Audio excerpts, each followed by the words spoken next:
Saint, nous acclamons celui qui est suprême, lui qui est mort, le qui est ressuscité le troisième jour. Lui que les soldats ont vu de cette résurrection et qui ont témoigné la résurrection du Seigneur Jésus-Christ. Alléluia! Veuillez vous asseoir s'il vous plaît. Ce soir est une soirée tout à fait particulière. Nous avons ici un homme de Dieu, à la personne du pasteur Landry. Nous venons directement du Bénin, que nous voulons recevoir ce soir. Que Dieu le bénisse et que ce que le Seigneur lui a mis à cœur ce soir puisse nous apporter vie. Nous le recevons au nom de Jésus-Christ.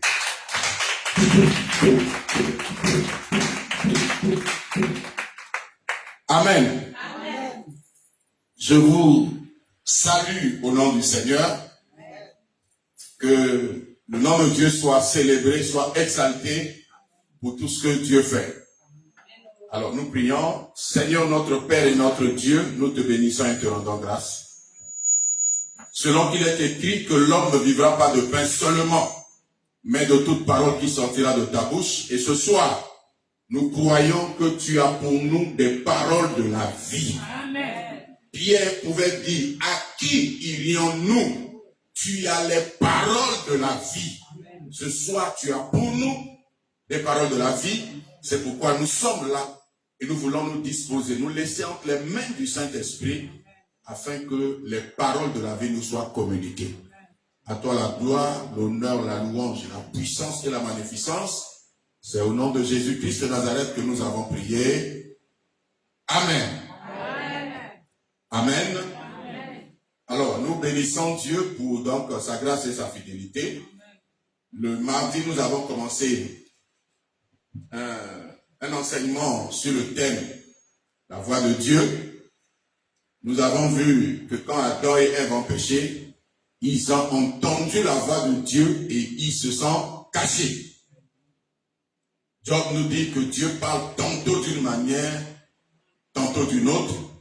Donc nous avons introduit le sujet sur la voix de Dieu qui peut être la voix du Père, la voix du Fils ou la voix du Saint-Esprit. Et nous avions dit que généralement la voix de Dieu est un appel. Quand Dieu a appelé l'homme pour la première fois, quand Dieu est venu parler à l'homme dans le jardin d'Éden, la Bible dit, l'Éternel Dieu appela l'homme. Dieu lui a lancé un appel. Et donc la voix de Dieu est souvent un appel. Et nous avions dit qu'il y a 3 types d'appels. Le premier appel, c'est l'appel au salut. Cet appel est adressé à tous les hommes sans exception. C'est cet appel qui permet à un être humain, à un homme, de devenir membre de l'Église. On n'est pas membre de l'Église parce qu'on a été invité, parce qu'on est venu à un programme, parce qu'on recherche un miracle. On devient membre de l'Église ou du corps de Christ parce qu'on a reçu l'appel au salut. Et cet appel a un message, et ce message c'est l'évangile. L'évangile doit être prêché, parce que l'évangile sauve, l'évangile engendre la prophétie, l'évangile produit des miracles. Là où l'évangile est prêché, il y a des miracles, des signes, il y a des prodiges. Et nous avions dit le deuxième appel, c'est un appel à la séparation, ou encore l'appel à la sanctification. Dieu nous appelle à nous mettre à part. Et nous avions dit que la sanctification nous qualifie pour entendre la voix de Dieu. La sanctification nous qualifie pour être l'instrument de Dieu. Et le troisième appel, c'est là où nous sommes arrêtés, c'est l'appel au service. C'est de cela que nous voulons parler ce soir. Bien-aimés, il y a un appel qu'on appelle l'appel au service. Alors, je le disais déjà la dernière fois, le mardi, Habakkuk dit, j'étais à mon poste. Habakkuk avait reçu de Dieu un appel. Je suis dans Habakkuk chapitre 2. Habakkuk avait commencé une série de conversations avec Dieu. Dieu lui a donné une prophétie et Dieu lui dit d'écrire cette prophétie. Que ce qu'il veut dire là, si on l'annonçait, personne ne croirait. Et pendant que Habakkuk devait savoir la suite que Dieu allait donner à la prophétie, Habakkuk dit, j'étais à mon poste et je me tenais sur la tour. je veillais pour voir ce que l'Éternel me dirait et ce que je répliquerai après ma plainte. L'Éternel m'adressa la parole et il dit, écris la prophétie. Grave-la sur les tables afin qu'on la lise couramment. Car c'est une prophétie dont le temps est déjà fixé, elle marche vers son terme et elle ne mentira pas. Si elle tarde, attends-la. Car elle s'accomplira certainement. Amen. Alors, Dieu est venu trouver Habakkuk à son poste. Habakkuk était prophète. Il avait reçu un appel spécifique pour être le prophète d'Israël. Et c'est dans à son poste, c'est dans son service, c'est là où Dieu l'a appelé et l'a établi que Habakkuk était là. Et Dieu n'est pas allé chercher Habakkuk ailleurs. Dieu est venu trouver Habakkuk à son poste. Et comme il était prophète, Dieu lui dit d'écrire la prophétie. Donc, il devait écrire ce qui était dans son appel. Habakkuk était dans son appel de prophète. C'est pourquoi Dieu lui dit d'écrire la prophétie. Un prophète prophétise. Un prophète donne des prophéties. C'est parce que Habakkuk était dans son appel que Dieu lui a dit d'écrire la prophétie. Bien aimé, chacun de nous doit rester à son poste. L'Église a des problèmes. La vie chrétienne a des problèmes parce que personne ne veut rester à son poste. Chacun veut rester là où ça l'arrange. Chacun veut rester là où il a des intérêts, là où il peut gagner quelque chose. Beaucoup de gens ne veulent plus rester à leur poste. Mon frère, ma soeur, Dieu te dit, reste à ton poste.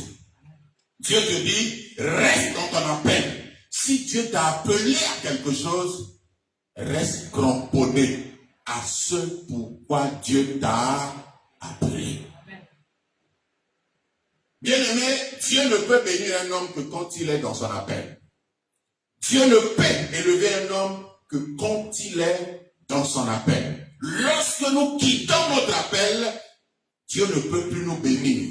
Dieu ne peut plus nous élever. Nous devons rester dans notre appel pour que nous soyons bénis. Joseph était dans son appel. L'appel de Joseph, c'était un homme de révélation. Dieu lui révélait les choses. Joseph n'est pas allé chercher autre chose. Il n'a pas dit, je sais interpréter les rêves, mais ça ne donne rien. Peut-être que je vais aller chercher autre chose à ajouter. Joseph est resté dans son appel. Même en prison, là où il a été jeté, il y a eu des gens qui ont fait des sens, qui avaient besoin d'interprétation. Donc, Dieu a permis à Joseph d'exercer son appel, même dans la prison. Et parce qu'il était constant dans son appel, c'est ça qui va lui ouvrir les portes du palais. Il y a beaucoup de gens qui ont abandonné leur appel en chemin à cause des difficultés. Parce que ils trouvent que d'autres appels rapportent de l'argent. Parce que d'autres appels, les autres sont en train d'évoluer. Et ils ont quitté leur appel pour rentrer dans l'appel qui n'est pas le leur. Bien aimé, si tu n'es pas dans ton appel, Dieu ne peut pas te bénir. Habakkuk était dans son appel. Et je disais que chacun de nous doit rester à son poste. Dans l'église du Seigneur, personne n'a été appelé au hasard. Si Dieu t'a appelé au salut, si Dieu t'a adressé l'appel à la sanctification, parce que ces deux appels nous introduisent dans l'appel au service. Dieu n'a pas appelé certaines personnes pour qu'ils viennent s'asseoir à l'église, pour qu'ils puissent chauffer les chaises, pour qu'ils puissent faire de la figuration. Dieu nous a tous appelés pour que nous puissions le servir. Chacun de nous, là où Dieu l'a placé, chacun de nous, avec les capacités que Dieu lui a données, nous sommes appelés à servir. Si tu ne comprends pas ça, si nous ne comprenons pas que nous sommes venus à l'église pour servir, nous sommes passés à côté du but divin. Dieu n'a jamais recherché les patrons. Dieu a toujours cherché des serviteurs. Quand les disciples entre eux, ils ont dit à Jésus, dis-nous, parmi nous là, qui est le plus grand, qui est le chef, qui est le patron? Jésus leur dit que celui qui veut être le patron, le plus grand, soit le serviteur de tous. Pour Jésus, l'appel au service est pour tous les hommes, sans exception. L'appel au service n'est pas que pour les prédicateurs. L'appel au service, c'est pour nous tous. Parce qu'il y a tellement de choses à faire dans la maison de Dieu. Il y a tellement de choses à faire dans le service de Dieu, dans l'œuvre de Dieu, que chacun de nous est appelé. Ce matin, j'ai reçu une maman qui est venue de Bassam. Elle est servante de Dieu et elle me racontait son histoire. Elle dit quand elle a quitté l'église où elle était, elle est allée commencer un ministère. Elle a commencé un ministère, elle rassemblait des gens, la foule, comme Dieu lui a dit. Je ne t'ai pas appelé pour aller créer un ministère. Je t'ai plutôt appelé pour que tu t'occupes des veuves et des orphelins. Elle a fermé l'église. Elle est revenue dans son appel. Dieu lui a dit clairement que ce n'est pas pour ça qu'elle a appelé. Parce que comme tout le monde ouvre l'église, tout le monde commence l'église, puisque Dieu m'a appelé, je dois aussi commencer l'église. Non. Elle était là ce matin, le pasteur l'a vu. Elle dit, c'est dans ça elle est rentrée. Quand elle a quitté son église, elle est allée créer un ministère. Elle a commencé à rassembler des gens parce qu'elle travaillait à la banque, elle avait des moyens. Elle a mis les moyens en jeu. La foule est venue. Mais Dieu lui a dit, ce n'est pas pour ça là que je t'ai appelé. Va t'occuper des orphelins, va t'occuper des veufs. C'est aussi un appel. Bien aimé, chacun doit rester dans son appel. Amen. Dorcas était dans son appel. La Bible dit que Dorcas s'occupait des veuves et des orphelins. Les gens démunis, c'était le ministère de Dorcas. C'était l'appel de Dorcas. Et quand Dorcas est morte, Pierre est venu. C'est ceux qui ont profité du ministère de Dorcas qui ont montré à Pierre les œuvres de Dorcas. Ils ont dit à Pierre, Dorcas ne mérite pas de mourir. Voici le fruit de son service. Quand Pierre a vu ça, Pierre a tiqué. La Bible dit que Pierre est rentré dans la chambre haute, il a pris Dorcas, il a prié et Dorcas est revenu à la vie. La résurrection de Dorcas était le fruit de son service. Elle est restée à son poste et son poste a permis qu'il y ait résurrection. Bien aimé dans le Seigneur, l'appel au service est un appel spécifique à chaque homme, à chaque individu. Ce n'est pas un appel commun. L'appel au salut est un appel commun. Dieu nous appelle tous au salut. L'appel à la séparation est aussi un appel commun. Tous ceux qui sont sauvés, Dieu les appelle à la séparation. Mais l'appel au service est un appel spécifique à chaque individu. On peut être tous appelés comme des pasteurs, mais on n'a pas le même appel. On peut être tous appelés évangélistes, mais on n'a pas le même appel. À chaque homme, Dieu a donné un appel qui lui est particulier, un appel qui lui est spécifique. Je dirais ça autrement, à chaque homme, Dieu a donné un office, Dieu a donné un poste. On peut manifester les mêmes dons et ne pas avoir les mêmes appels. Pierre était apôtre, Jacques était apôtre, Jean était apôtre, Paul était apôtre. Vous allez voir que eux tous, bien qu'ils soient appelés tous apôtres, ils n'ont pas travaillé de la même manière. Chacun d'eux avait son appel. L'appel de Pierre, c'est lui qui a ouvert les clés du royaume. Le jour de la Pentecôte, c'est lui qui a prêché. L'appel de Pierre, chaque fois que dans une église, les gens recevaient le Seigneur et qu'ils étaient baptisés d'eau, c'est Pierre qui allait toujours pour leur imposer les mains pour qu'ils reçoivent le baptême du Saint-Esprit. C'était l'appel de Pierre. Et Jean l'accompagnait. Quand Paul est venu, on a vu comment Paul a travaillé. Pendant que les autres étaient à Jérusalem, dans la grande église de Jérusalem, Paul, lui, a choisi, selon son appel, d'aller vers les païens, d'aller vers les non-juifs. C'est là-bas que lui, il a exercé son appel. Et pourtant, il était aussi apôtre. Bien aimé, l'appel au service est un appel spécifique. L'appel au service est un appel individuel. C'est pourquoi chacun de nous doit connaître son appel. Dans la maison de Dieu, Dieu t'a appelé à faire quoi? Dans la maison de Dieu, qu'est-ce que Dieu attend de toi de façon spécifique? Ce n'est pas une affaire de groupe, c'est une affaire personnelle. C'est une affaire particulière. À chacun de nous, Dieu a adressé un appel. Dans Actes chapitre 9, Actes chapitre 9, du verset 4 au verset 7, nous voyons l'appel de Paul ou Saul de Tarse. Acte 9, verset 4 à 7. Il tomba par terre et il entendit une voix qui lui disait, Saul, Saul, pourquoi me persécutes-tu? Il répondit, qui es-tu, Seigneur? Et le Seigneur dit, je suis Jésus que tu persécutes. Il te serait dur de réjamber contre les aiguillons.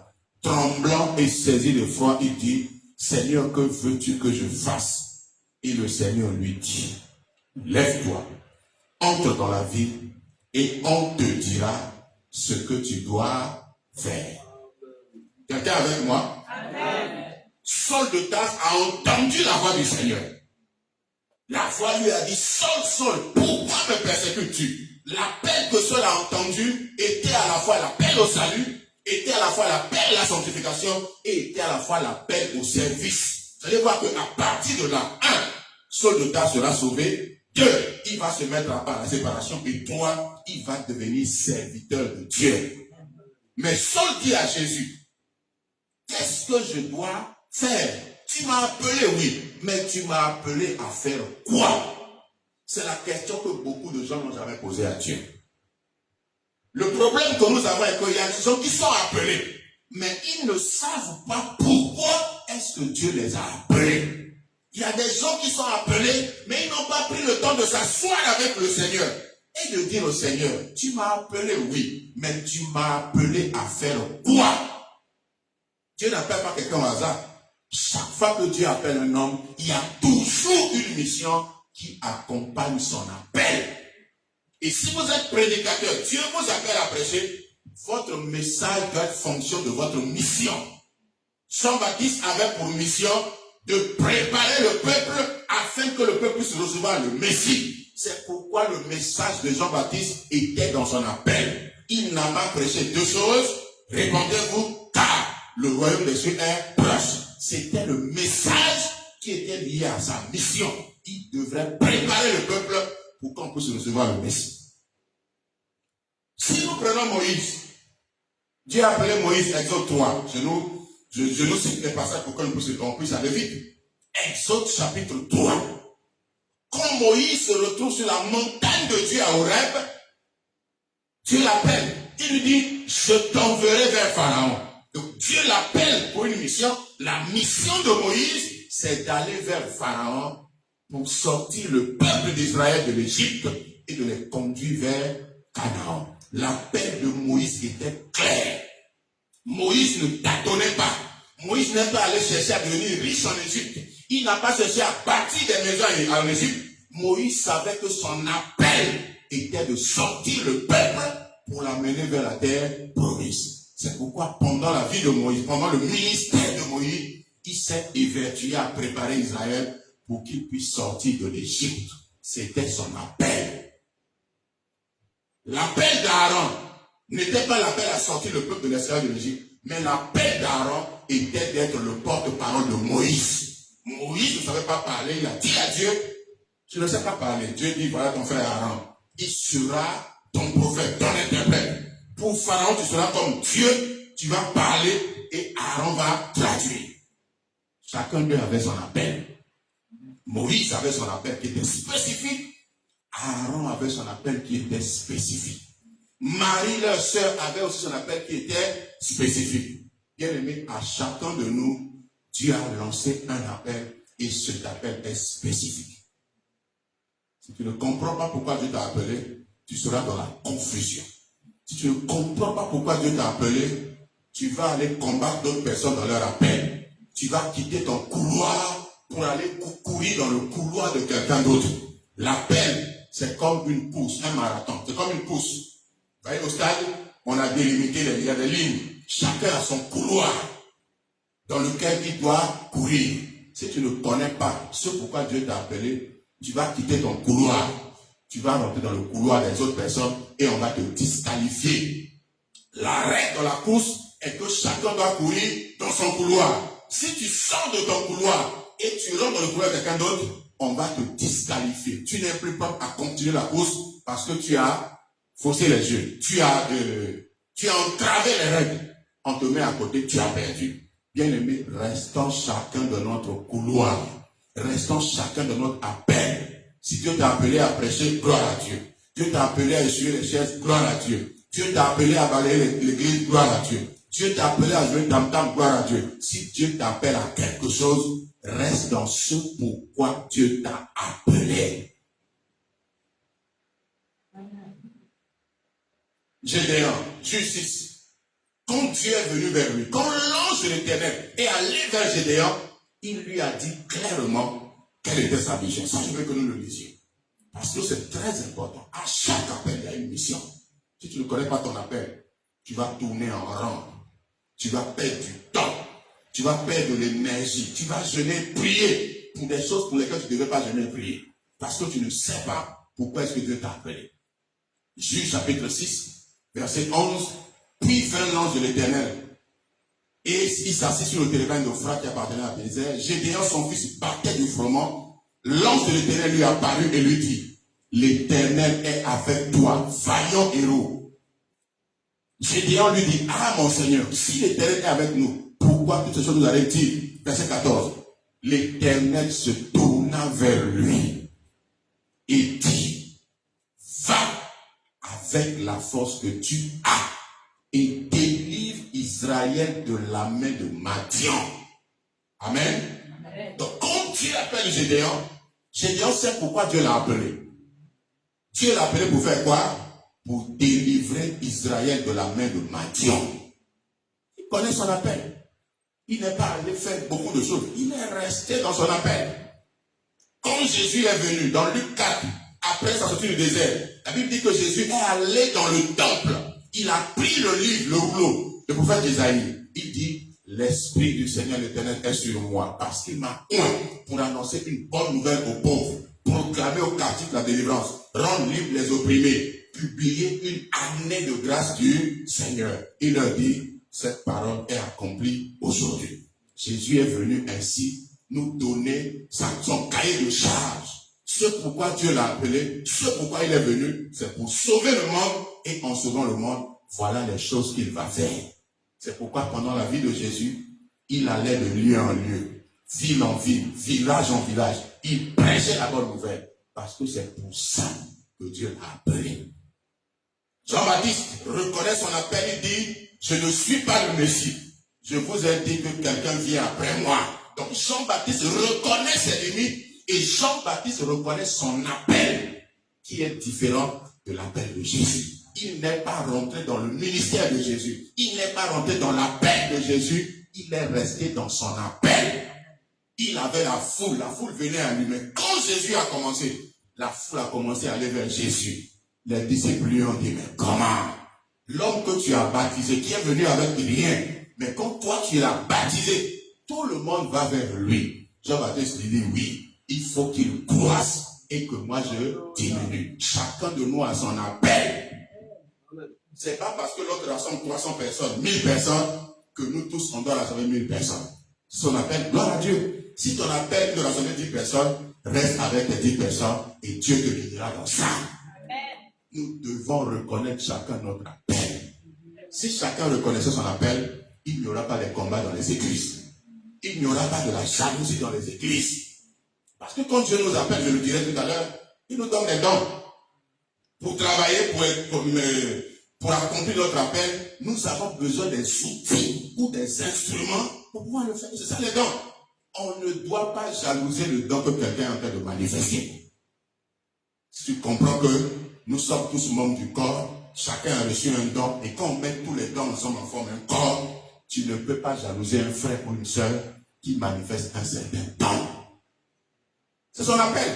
C'est pas ton appel. Reste dans ton appel. Dans ton appel aussi, il y a des dons. Aujourd'hui, on pense que les meilleurs dons, c'est la vaillance. au milieu des chrétiens, quand quelqu'un voit, oh, les gens vont sortir 1 million tout à l'heure, tout de suite là. Les gens vont sortir, aller à la maison, ceci là, donc venir pour donner. Quand quelqu'un dit, j'ai vu, il a raconté sa vie, il a dit, tu as fait ci, ça, c'est fini. Pour l'église aujourd'hui, le plus grand c'est de voir. Bien aimé, voir c'est un don, mais c'est pas le plus grand don. Le plus grand don, c'est l'évangile du salut. Amen. Si quelqu'un peut voir ton caleçon, la couleur de ton, je sais pas, il peut voir votre village et raconter tout ça là, et qui ne t'apporte pas le salut, rien, c'est vanité de vanité, tout est vanité. Le plus grand don, c'est le don du salut. Les autres dons, c'est pour accompagner la prédication de l'évangile, c'est pour édifier le corps de Christ. C'est pourquoi chacun doit rester dans son don. Il n'y a pas de grand don, il n'y a pas de petit don. Le don, c'est le don. Et c'est pourquoi je dis souvent aux pasteurs, il n'y a pas de grand homme de Dieu. Si vous dites qu'il y a de grands hommes de Dieu, vous êtes aussi en train de dire qu'il y a de petits hommes de Dieu. Qui es-tu pour juger le serviteur de Dieu de petit ou de grand? Il y a un serviteur. Nous sommes tous des serviteurs. Il y a un grand Dieu dans un homme, mais il n'y a pas de grand serviteur de Dieu. Alléluia. Amen. Alléluia. Amen. Quelle que soit la grâce qui est sur la personne, il n'est pas grand. Il est serviteur.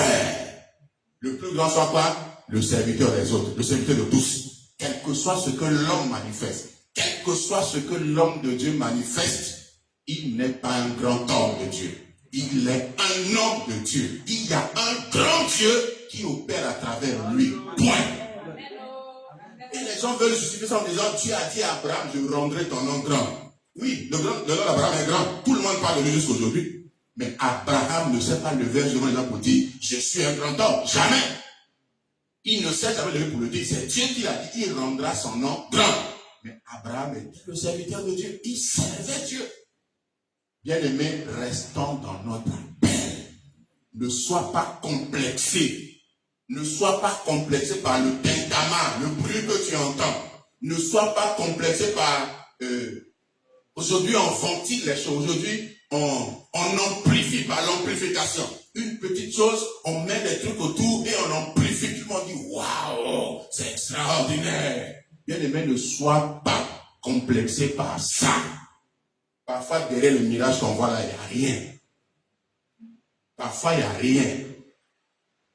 Mais on est complexé. Chacun de nous a été appelé et chacun doit rester dans son appel. Jésus est resté dans son appel jusqu'à la fin. Jean-Baptiste est resté dans son appel jusqu'à mourir. Moïse est resté dans son appel. Quand Moïse est mort, Dieu va appeler Josué. Et Dieu dit à Josué quoi? C'est toi qui feras entrer ce peuple sur la terre promise de Canaan. C'était l'appel de Josué. Qu'est-ce que Josué a fait? Il a pris le peuple, il les a amenés jusqu'à Canaan. Il a rempli son appel. Je suis la partie, mais non, bon, comme je suis celui qui a pris la place de Moïse. Donc je suis votre chef, votre patron. Non. Josué a accompli sa mission. Il a amené le peuple sur la terre promise de Canaan. Sa mission s'est achevée. Il est mort, il est parti. D'autres ont pris la relève. C'est ça l'œuvre de Dieu.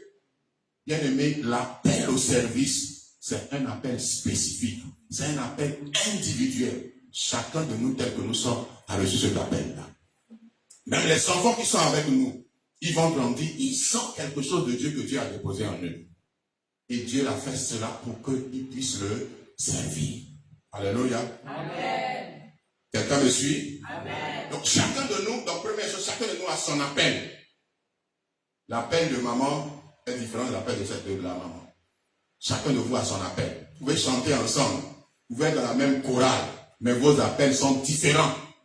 Chacun de nous a son appel. C'est spécifique. C'est pourquoi moi je ne m'identifie pas à un pasteur ou à un serviteur de Dieu. J'ai mon appel et mon appel est spécifique.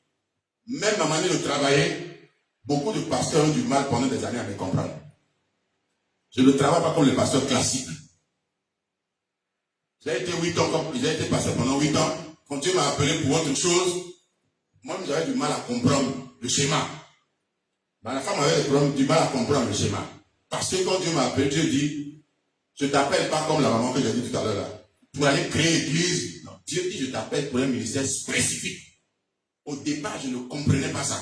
Et quand j'ai commencé à poser certains actes, Je me demande, mais qu'est-ce que je l'ai en train de faire? Tu es pasteur, crée église, prends dîme, prends offrande. Mais qu'est-ce que tu es en train de faire? Celui qui m'appelle ne va dire, va créer église, prends dîme, prends offrande. Il me dit, je te donne un ministère. C'est un ministère d'appui aux églises. Tu vas enseigner. Quand il me disait, je t'ai appelé, 1, pour que tout le conseil de Dieu soit prêché. 2, pour corriger les récits. Parce qu'il y a beaucoup d'erreurs. Corriger les récits. Et toi, tu vas servir d'appui aux églises. Donc, je forme les pasteurs, je forme les disciples, j'enseigne, donc je diffuse la parole de Dieu au quotidien. C'est ça mon ministère. Donc, quand un pasteur dit qu'il a 1000 personnes, 1000 fidèles, je ne suis pas complexé. Je ne suis pas impressionné. C'est sa grâce. J'ai ma grâce aussi. Donc, je reste dans mon couloir et je fais ce pourquoi Dieu m'a appelé. Amen. Et je sais que quand tu persévères devant, Dieu te bénira. Amen. Au début, quand on a commencé, c'était dur, difficile. C'était la galère. Aujourd'hui, on avance quand même. Aujourd'hui, nous sommes en Côte d'Ivoire. Maintenant, au Bénin, on est en Côte d'Ivoire. On n'est pas venu par les pieds, pas par bus. On a pris l'avion pour venir ici. C'est la grâce. Donc, on est en train d'avancer. Restons dans notre appel, dans notre couloir. Ne cherchons pas à faire comme tout le monde. C'est ça qui est en train de détruire la vie de beaucoup de jeunes et de beaucoup de jeunes serviteurs de Dieu. Pressé. Un jeune pasteur m'a vu à Cotonou, il dit non, lui a commencé le ministère, ça fait 2 ans. Il doit avoir une voiture. Il a dit, mon petit, ils ont fait un ministère à 15 ans. Ils n'ont pas pu encore avoir une voiture. Toi, tu viens à peine 2 ans. Tu vas avoir une voiture. Tu vas rentrer dans n'importe quoi. Petit là dans il va rentrer dans n'importe quoi. Et non, les autres l'ont récupéré, puisqu'il a l'ambition de mesurer. On a tendu la part. On la met de la secte. Il fait serviteur de Dieu avec voiture, mais il est sectaire. Bien aimé, nous devons rester dans notre appel. Aujourd'hui, là, si tout ce que je dis, tu n'as pas retenu quelque chose, retiens une seule chose, tu dois rester dans ton appel. Si tu connais ton appel et tu restes dans ton appel, tu as gagné. Je vais parler des avantages du service tout à l'heure, mais tu dois rester dans ton appel. Ne sors pas de ton appel. Ne va pas en dehors de ton appel. Ne va pas faire ce pourquoi Dieu ne t'a pas appelé. C'est pas parce que l'autre est en train de faire sa marche que tu dois aller faire la même chose. Ne rentre pas dans ça. Moi, j'étais dans un ministère de délivrance. Fire! On met la main comme ça, les gens tombent. Bah! On dit power! Puissance. Parce qu'aujourd'hui, la puissance, c'est que les gens tombent. Mais on a fait un constat au bout d'un certain temps. Les gens qui tombaient là. On a fait délivrance. On a chassé des démons. On se lève pour chasser les démons. Mais quand on fait de faire ça là, la vie des gens ne change pas. Les mêmes personnes pour qui on délivre là. 3 mois après, ils vont encore pécher. Les démons reviennent en marque. Ils reviennent encore. Et sort. Démon sort. Et c'était notre routine. 80% de ceux-là ne sont plus en Christ. Un jour, je me suis assis, j'ai dit, mais cette affaire-là, on ne comprend pas. Tous les efforts qu'on fournit, parfois on a fait délivrance là. Mon pasteur à l'époque, parfois on finit que tu as midi, dit non, ne rentre pas. On fait délivrance de midi jusqu'à 17h, jusqu'à 18h. Démon sort. Un jour, on était en train de faire ça là. J'ai fait semblant d'aller pisser, j'ai fui. Parce que j'étais fatigué.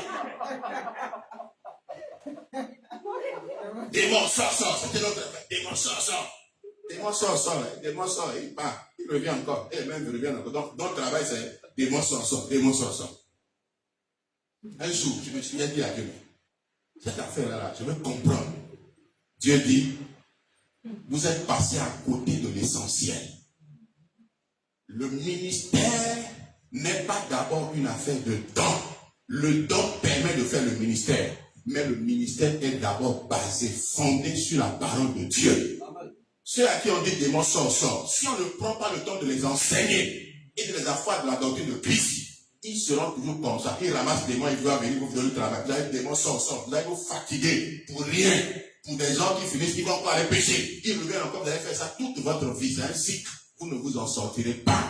Si ces gens-là viennent, on les fait asseoir. On leur enseigne l'évangile. Jésus a dit, vous connaîtrez la vérité et la vérité vous affranchira. Tant que la vérité n'affranchit pas les gens, vous allez les faire tomber 1000 fois. Rien ne changera. Rien ne changera. Je vous dis ça par expérience. Ils viendront. J'ai vu suivre un pasteur, c'est pas au Gabon. Il a dit à quelqu'un, il dit, toi là, arrête. Tu es trop tombé à l'église. Je t'interdis de tomber ici dans cette église. Au Gabon, un prophète, il a dit toi, que chaque fois tu tombes. Donc aujourd'hui là, je ne tombe plus ici. Les gens vont tomber. C'est la même routine là. Tu vas croire que tu es un puissant pasteur. Tu es en train de faire un grand travail. Tu n'es en train de rien faire. Tu es en train de tourner en rond. On sait que le peuple comprenne la vérité. Et la vérité va les délivrer. La vérité va les libérer. Si les gens sont dans la vérité, on manifeste les dons à leur égard plus facilement. Quelqu'un qui a compris la vérité, quand vous dites démon sort, il comprend déjà pourquoi le démon est sorti, comment est-ce qu'il doit vivre pour maintenir sa délivrance. Mais tant qu'on lui enseigne pas comment maintenir sa délivrance, il sera là chaque fois il viendra. Démon sort, il va et revient. Démon sort, tu dames. On va faire aujourd'hui, 3 mois après il revient en fait, 6 mois après on fait. Tu es en train de tourner comme ça. Et le pasteur est en train de perdre ses forces, perdre de l'énergie. Alors qu'il y a du travail encore à faire. Il y a des âmes qu'il faut aller gagner. Il y a des disciples qu'il faut former. Et on n'a plus le temps à faire ça là. Démon sort. Je bénis Dieu parce qu'il m'a délivré de ça. C'est une délivrance. Aujourd'hui là, je ne suis pas perdu qui va tomber là. Ce n'est pas mon problème. Si je viens prêcher, parce que j'ai vu Dieu faire des guérisons, plein de guérisons, où les gens ne sont pas tombés. J'ai un couple.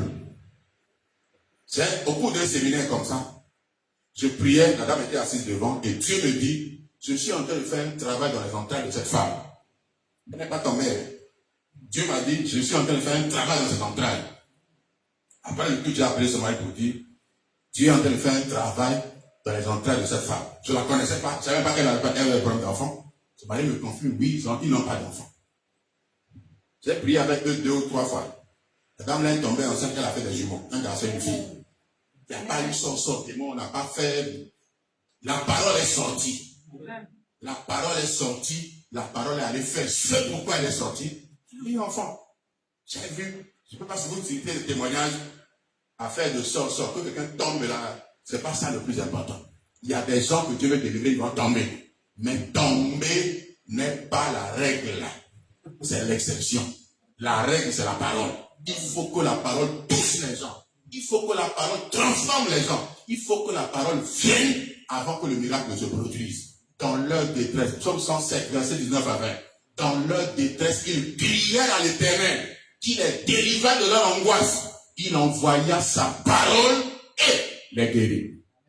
Il envoya sa parole et les guérit. Bien aimé, restons dans notre appel. L'appel est spécifique, l'appel est individuel et chacun de nous doit rester dans son appel. Si toi ton appel c'est que les gens tombent, gloire à Dieu, fais tomber les gens. Mais si Dieu ne t'a pas appelé à ça, ne va pas chercher quelque chose pour faire tomber les gens. Reste dans ton appel. Celui qui fait tomber va faire tomber, celui qui enseigne va enseigner, celui qui va prêcher et le corps de Christ va avancer. Reste dans notre appel. J'ai des amis, j'ai un ami, c'est son ministère. Lui, il est dans la délivrance. Il est dans la prophétie. Quand on se voit, quand je vais chez lui, je ne prie pas pour les gens. Je prêche, je donne le micro. On se complète. Donc, moi, je viens, j'enseigne, je prêche. Lui, il vient, il fait délivrance. Il est dans la prophétie. Ça fait le ministère complet. Ça veut dire qu'il y a eu la parole, il y a eu la prophétie, il y a eu la délivrance. Donc, on s'est complété. Et on fonctionne comme ça depuis des années. On n'a pas eu de problème parce que chacun est en train de marcher dans son couloir. Mon frère, reste dans ton appel. Serviteur de Dieu qui m'écoute dans le monde entier. Dieu me dit de te dire, reste dans ton appel. Ne change pas de direction parce que ça marche. Reste dans ton appel et c'est dans ça que Dieu te bénira. Alléluia. Alors, pourquoi est-ce que nous devons servir? Je vous donne les bienfaits du service. Bien aimé, dans le service là, de Dieu, il y a trop de bienfaits. Il n'y a rien de plus merveilleux que de servir Dieu. La Bible dit que celui qui aspire à la charge d'évêque aspire à une tâche noble. Être serviteur de Dieu, c'est le plus grand. Comment je vais dire ça? C'est la plus grande chose, la meilleure chose qui puisse arriver à un homme sur la terre. Quand je dis serviteur, ce n'est pas seulement pasteur, prêcher. Tu chantes, tu balais la maison de Dieu. Tu fais un travail dans la maison de Dieu. Il n'y a rien de plus merveilleux et de plus grand que ça sur la terre. Je te dis le pourquoi. J'ai au moins 8 ou 10 raisons. Première raison. Jésus parle dans Jean chapitre 12, verset 26. Jean chapitre 12, quand Jésus parle, il faut prendre les paroles de Jésus au sérieux. Quelqu'un avec moi? Amen. Quand Jésus lui-même parle de quelque chose, là, il faut souligner ça au rouge, il faut prendre ça au sérieux. Jean 12, verset 26, Jésus dit, si quelqu'un me sert, qu'il me suive. Alléluia. Amen. Si quelqu'un sert Jésus, Jésus dit qu'il le suit. Suivre Jésus ici, c'est marcher dans les pas de Jésus. Prendre Jésus comme modèle. Ne sert pas Dieu en ayant modèle un grand bishop. Le grand bishop est un homme qui est faillible. Le meilleur exemple de service, c'est Jésus. La Bible dit d'avoir les sentiments qui étaient en Christ et non en Paul. Paul dit, soyez mes imitateurs comme je le suis pour Christ. Là où Paul ne suit pas Jésus, moi je ne le suis pas. Alléluia. Amen. Je suis prêt à contredire Paul quand Paul ne fait pas ce que Jésus a dit. Quand Paul livre des gens à Satan, là, c'est pas le message de Jésus. Jésus n'a pas livré des gens à Satan. Jésus a dit, le Fils de l'homme est venu pour sauver et non pour perdre.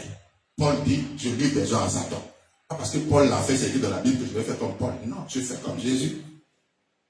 Alléluia. Amen. Notre modèle, c'est Jésus. Les hommes sont infaillibles. Les apôtres ont été faillibles. Les apôtres, à un moment, le même Paul. Paul qui a enseigné de ne pas faire, le chrétien est sauvé par la foi. Sans les œuvres, il parlait des rites des juifs. Sans la loi cérémonielle. Mais le même Paul est allé à Jérusalem, il a fait cérémonie avec les gens, ils ont rasé les têtes, les gens ont dit, voilà, l'homme qui prêche partout qu'on ne doit pas faire ça, il a fait la même chose. Ils ont failli le lapider. Paul est allé contre ce que lui-même il a enseigné. Je ne suis pas Paul, je suis Christ. Si je suis Paul, je peux me perdre. Mais si je suis Christ, je ne me perdrai jamais. Amen. C'est le modèle infaillible. Bien aimé, suivons Christ. Amen. Amen. Paul dit aux Colossiens, servez Christ. Servons Christ. Et Jésus dit, si quelqu'un le sert, qu'il le suive, qu'il marche dans ses pas, qu'il fasse la même chose que lui l'a fait. Voilà les amis. Maintenant, il dit avantage. Il dit si quelqu'un me sert, qu'il me suive. Et là où je suis, là aussi sera mon serviteur. Bien aimé, nous devons servir Dieu, servir Christ, pour être là où Christ est. Où est Christ? Christ est assis à la droite de Dieu dans les lieux célestes. Si je sers Christ, selon les prescriptions de Christ, ma place est à la droite de Dieu dans les lieux célestes. Quoi de plus merveilleux pour un homme qui a vécu sur la terre et dont la place est à la droite de Dieu? Il n'y a rien de plus merveilleux que ça. Donc, premier avantage, nous devons servir Dieu parce que si nous le servons, nous serons là où il est. Il dit, là où je suis, là aussi sera mon serviteur. Jésus ne permettra pas que son serviteur puisse en aller loin de lui. Jésus ne permettra pas que son serviteur puisse aller en enfer. Jésus ne permettra pas que son serviteur soit loin de lui. Le serviteur est proche de son maître. Servons Christ pour être là où Christ est. Premier avantage du service. Deuxième avantage. Jésus continue en disant, je suis dans Jean chapitre 12, verset 26. Il dit, si quelqu'un me sert, qui me suit, et là où je suis, là où sera mon serviteur, si quelqu'un me sert, le Père l'honorera. Quelqu'un me lit? Quelqu'un lit la parole de Dieu avec moi? Nous devons servir Dieu parce que si nous le servons, Dieu va nous honorer. Il n'y a pas meilleur honneur sur la terre que l'honneur qui vient de Dieu. Les hommes peuvent vous honorer et demain ils vont mal parler de vous. Les hommes peuvent vous honorer. Après ils vont encore se moquer de vous. Mais quand Dieu honore, il honore bien. Quand Dieu a voulu honorer Mardoché, celui qui était l'ennemi de Mardoché, quand Dieu a voulu honorer Mardoché, Dieu a permis, que le roi n'ait pas le sommeil. 2, que son ennemi féroce, le plus grand ennemi de Mardoché, c'est lui qui a pris Mardoché sur le cheval, il l'a amené partout en ville, il dit, voici l'homme que le roi veut honorer. Bien aimé, si nous servons Dieu, Dieu va nous honorer. Mardoché s'asseyait à la porte, dans la poussière. Mais quand Dieu a voulu l'honorer, Dieu l'a établi à la place d'Aman. Il était le second après le roi. Bien aimé, quand Dieu veut honorer, il honore. Joseph était un prisonnier. Dieu a voulu l'honorer de la prison. Dieu l'a élevé. Il était à la droite de Pharaon. Après Pharaon, c'est lui. En réalité, Pharaon ne dirigeait rien. Il était là, juste un titre honorifique. Mais celui qui dirigeait les affaires du royaume, c'était Joseph. Dieu l'a honoré. Celui qui a été méprisé par ses frères, vendu par ses frères, celui qui a été accusé injustement par la femme de Potiphar. Mais quand Dieu a voulu l'honorer, parce qu'il était fidèle dans le service, Dieu l'a honoré et l'a honoré bien. Son nom est resté dans l'histoire. Nous devons servir parce que Dieu va nous honorer. Quelqu'un avec moi? Amen. Quelqu'un me comprend? Amen. Alléluia. Amen. La parabole des talents. Jésus, un maître s'en est allé, il a donné 5 talents à un, combien à l'autre? 2, 1 à l'autre. Le premier est venu dire, voici le talent, le maître. Le talent a produit 10 talents. Qu'est-ce que le maître lui a dit? Il dit, bon et fidèle serviteur, entre dans la joie de ton maître. Le second est venu dire, voici le talent que tu m'as donné, mais ça a produit aussi. Le Seigneur dit, bon et fidèle serviteur, entre dans la joie de ton maître. Bien aimé, si nous servons, nous rentrerons dans la joie de notre maître. Notre maître, c'est Jésus. Et quand il veut vous donner la joie, il vous donne une joie. C'est tellement large. Le sourire là dépasse même ici, la bouche, il vient même jusqu'ici. C'est tellement large. C'est que cette joie-là, je prie que Dieu te fasse comprendre, te fasse vivre cette joie-là au nom de Jésus. Amen. La Bible dit que la joie de l'Éternel sera votre force. Que cela soit ton cas au nom puissant de Jésus. Troisième chose, nous devons servir. Exode 23. Exode 23, verset 25 à 27. Après tout le temps, il dit que vous faites ça. Parce que vous savez peut-être que nous sommes partis là, on va aller jusqu'à demain. Exode 23, verset 25. Bien aimé, le service, c'est merveilleux.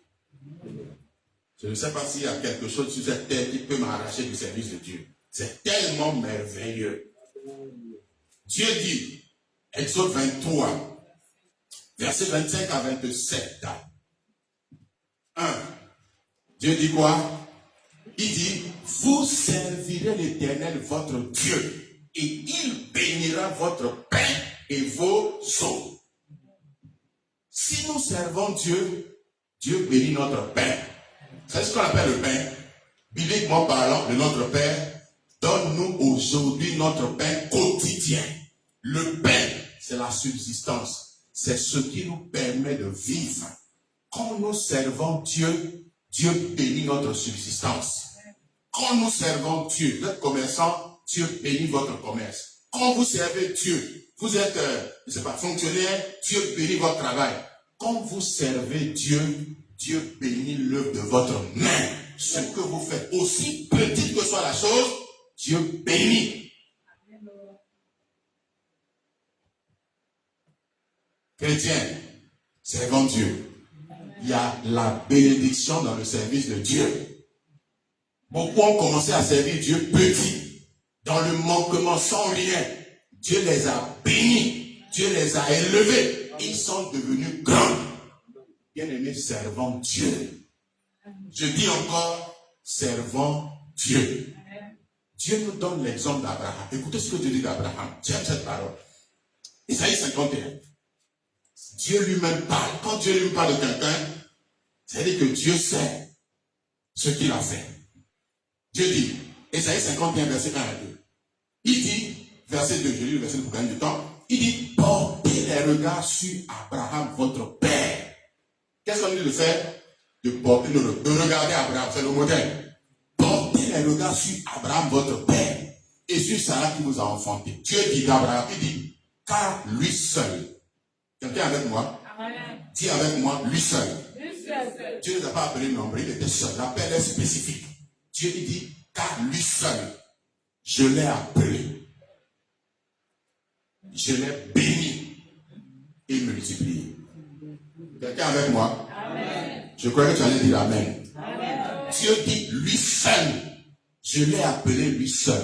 Je l'ai béni et je l'ai multiplié. Ça, c'est le service de Dieu. Quand Dieu vous appelle, il vous appelle seul.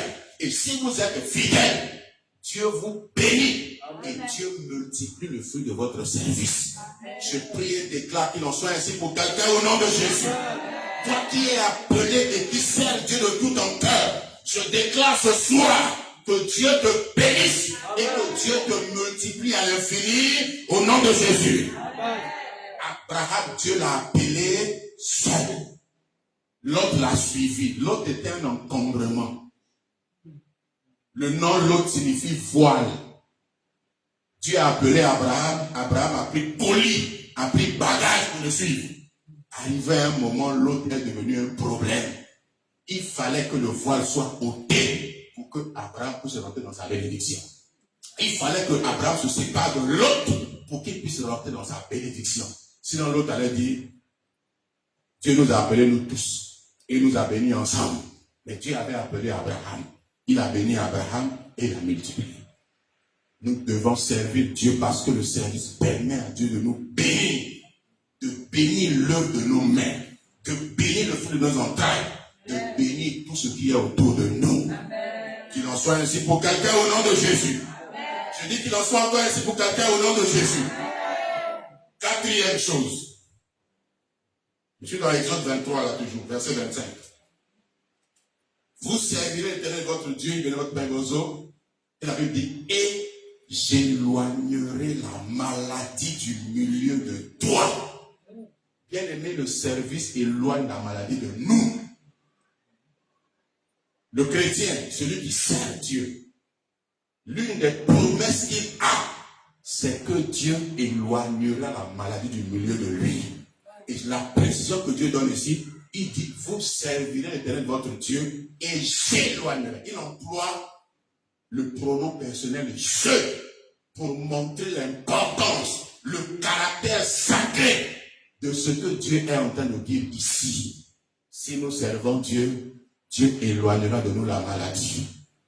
Moïse a servi Dieu. La Bible dit qu'il est mort à 120 ans. Il avait encore toute sa vigueur. Ses yeux ne s'affaiblirent point. Moïse était encore en forme quand Dieu l'a rappelé. Pourquoi? Parce que Moïse était au service de Dieu. Amen. Servons Dieu pour que la maladie s'éloigne de nous. Toi, dans la maison duquel il y a toujours maladie, enfant malade, maman malade, papa malade, Dieu t'appelle au service. Si tu veux que la maladie s'éloigne, donne-toi entièrement au service de Dieu. Et je déclare qu'il en soit ainsi au nom de Jésus. Et je dis que la maladie s'éloigne de ta maison au nom de Jésus. Amen. Cinquième chose, Dieu dit au verset 26, il n'y aura dans ton pays ni femme stérile, ni femme qui avorte. Quelqu'un avec moi? Alléluia. Amen. Dieu dit, qu'est-ce qu'il fera? Il n'y aura ni femme stérile, ni femme qui avorte. Je suis un témoin vivant de cette parole. Se marier dans le Seigneur et faire face à la stérilité, c'est une épreuve difficile. Les gens vont raconter, les gens vont parler. Avec mon épouse, quand on s'est marié, notre premier enfant est né après 4 ans, 9 ans de mariage. C'était épreuve. Qu'est-ce que les frères en Christ n'ont pas dit? Ils ont péché avant de se marier. Ils ont. Mais nous avons la promesse. Dieu dit dans son peuple, on ne trouvera ni femme stérile, ni femme qui avorte. Quand on fêtait 9 ans de mariage, on avait déjà 3 enfants. Dieu a fait rattraper le temps qu'on a perdu. Bien aimé, Dieu est fidèle à sa parole. Et sa parole dit, au milieu de son peuple, il n'y aura ni femme stérile, ni femme qui avorte. C'est pourquoi partout je passe. Certains me connaissent dans cette spécialité-là. Partout je passe. Quand il y a la stérilité, je prie et Dieu donne les enfants. J'en ai plein de cas. Même jusqu'en France, on m'a envoyé une sœur qui avait des soucis là-bas en France. Avec la médecine de la France là. Quand il tombe enceinte là-bas, la grossesse, bam! Son frère m'a mis en contact avec elle. On a pris, ça fait même pas 4 ans, elle a déjà fait 2 enfants. Elle est à Lyon. Peut-être qu'elle est en train de suivre. Des cas comme ça, il y en a légion. Bien aimé, là où on sert Dieu, là où l'évangile est prêché, il n'y a pas de femme stérile, fécondité. Et tel que je parle, je déclare que la fécondité remplisse les vies et les maisons. Que la fécondité remplisse l'église au nom de Jésus. Que toute forme de stérilité s'éloigne au nom de Jésus. Je dis que la stérilité s'éloigne. Que la stérilité s'éloigne au nom puissant de Jésus. Sixième chose. Toujours Exode 23 là. Écoutez le verset 27. Verset 26. Ceux qui servent Dieu et qui meurent prématurément, c'est parce qu'ils sont sortis de leur appel. Dieu dit clairement, vous me servirez, dit, ici encore Dieu emploie le pronom personnel, je, pour montrer le caractère sacré de cette parole. Dieu dit, je remplirai le nombre de tes jours.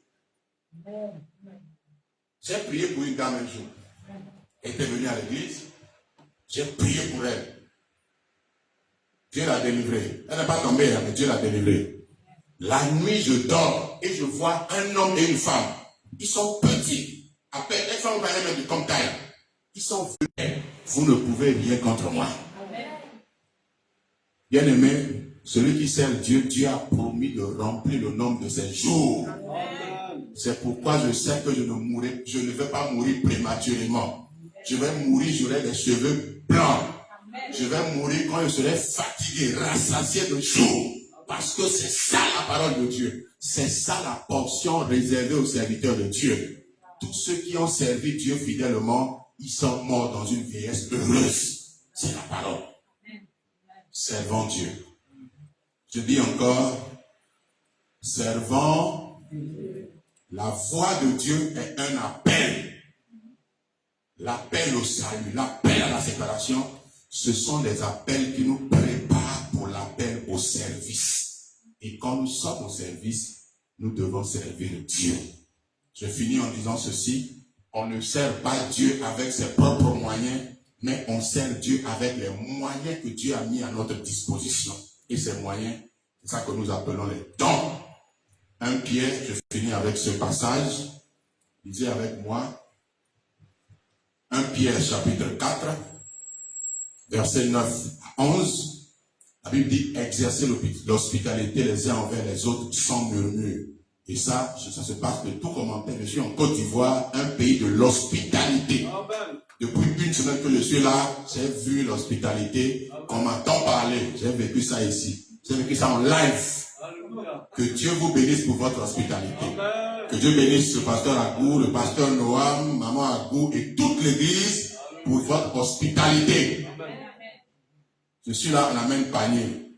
C'est manger, placali, foutou banane, sauce, le riz, jus de fruits. Maman, s'il vous plaît, il faut me rappeler. Jus de fruits. Tout ce que vous envoyez, je vois ça. On ne cache pas ça. On me montre ça, je vois, je dis waouh.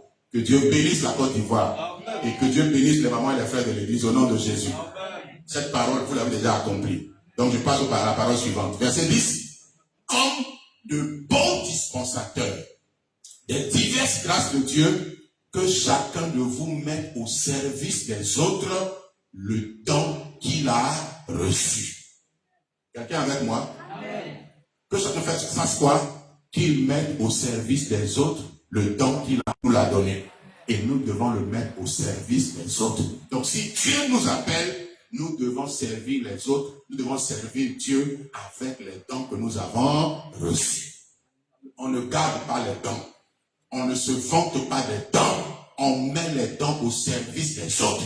C'est ça la recommandation divine. Nous devons servir Dieu avec nos dons, avec les capacités surnaturelles que Dieu nous a données. On ne se vante pas des dons. On n'écrit pas sur Facebook, je suis le grand bishop, le grand prophète, le voyant international. Non. Quand tu as un don, tu le mets au service des autres et les dons, partout je passe, l'onction se manifeste. Ils sont arrivés là. Onction. L'onction ne s'est pas manifestée. Ils ont crié, sauté. Ils ont invoqué le Saint-Esprit. Ils ont prié, ils ont tourné. Dieu dit, c'est moi qui ai donné le temps. Aujourd'hui, ça ne se manifestera pas. Saül est mort, pourquoi? Parce qu'il comptait sur l'onction. Je suis loin de Dieu, je suis loin d'Israël. Quand il est allé à la guerre, il est tombé, il est mort.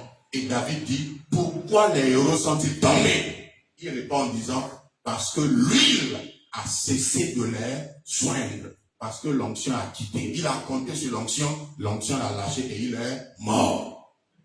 L'onction même là, c'est Dieu qui dit. Aujourd'hui là, l'onction ne se manifestera pas. Il est souverain.